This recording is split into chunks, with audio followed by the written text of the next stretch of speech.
ಸರ್ಕಾರದಲ್ಲಿ ಮಂತ್ರಿಮಂಡಲ ಬದಲಾವಣೆ ಆಗಿದೆ. ಈ ಒಂದು ಸಂದರ್ಭದಲ್ಲಿ ಶಿಕ್ಷಣ ಇಲಾಖೆ ಅತಿ ದೊಡ್ಡ ಮಹತ್ವದ ಇಲಾಖೆ. ಇಡೀ ವ್ಯವಸ್ಥೆಯಲ್ಲಿ ಶಿಕ್ಷಣ ಇಲಾಖೆಯಲ್ಲೇ ಸಾವಿರಾರು ಸಮಸ್ಯೆಗಳಿದ್ದಾವೆ. ನಮ್ಮ ಸಮಸ್ಯೆಗಳಂತೂ ಎಂದಿಗೂ ಬಗೆಹರಿದಂತಹ ಸಮಸ್ಯೆಗಳಿದ್ದಾವೆ. ಇವತ್ತಿನ ದಿನ ಪ್ರಸ್ತುತ ಪರಿಸ್ಥಿತಿಯಲ್ಲಿ ಶಿಕ್ಷಣ ಮಂತ್ರಿಗಳು ಇಲ್ಲದೆ ನಾವು ಪರದಾಟ ಮಾಡಬೇಕಾಗಿದೆ. ಅನೇಕ ಸಮಸ್ಯೆಗಳಿದ್ದಾವೆ. RTE ಗೊಂದಲ ಇದೆ, ಅಥವಾ ಸಾಫ್ಟ್ವೇರ್ಗಳು ಅಪ್ಡೇಟ್ ಆಗಿಲ್ಲ, ಇವತ್ತು ತಂತ್ರಾಂಶ ಉಪಯೋಗಿಸೋಕ್ಕೆ ಯೋಗ್ಯವಾಗಿಲ್ಲ. ಇಂಥ ಒಂದು ಪರಿಸ್ಥಿತಿಯಲ್ಲಿ ಮಾನ್ಯ ಮುಖ್ಯಮಂತ್ರಿಗಳಿಗೆ ಮನವಿ ಮಾಡ್ತಾ ಇದ್ದೇವೆ, ಆದಷ್ಟು ಬೇಗ ಮಂತ್ರಿಮಂಡಲದಲ್ಲಿ ಅದರಲ್ಲೂ ಶಿಕ್ಷಣ ಮಂತ್ರಿಗಳನ್ನ ನಮಗೆ ಒಂದಷ್ಟು ಕಲ್ಪಿಸ್ಕೊಡ್ಬೇಕು. ಇಲ್ಲ ಅಂದ್ರೆ ತುಂಬಾ ದೊಡ್ಡ ಸಮಸ್ಯೆಗೊಳಗಾಗ್ತೀವಿ.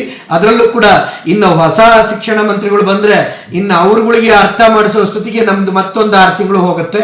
ಹಾಗಾಗಿ ಪ್ರಸ್ತುತ ಏನ್ ಪರಿಸ್ಥಿತಿ ಇದೆ ತಿಳಿದವರು ಅಥವಾ ಶಿಕ್ಷಣ ಕ್ಷೇತ್ರವನ್ನ ಅರ್ಥ ಮಾಡ್ಕೊಂಡಿರ್ತಕ್ಕಂಥವರಿಗೆ ಶಿಕ್ಷಣ ಮಂತ್ರಿಗಳು ಮಾಡಿದ್ರೆ ತುಂಬಾ ಒಳ್ಳೆಯದು ಅನ್ನತಕ್ಕಂಥ ಅಭಿಪ್ರಾಯವನ್ನ ವ್ಯಕ್ತಪಡಿಸ್ತಾ ಇದ್ದೇವೆ.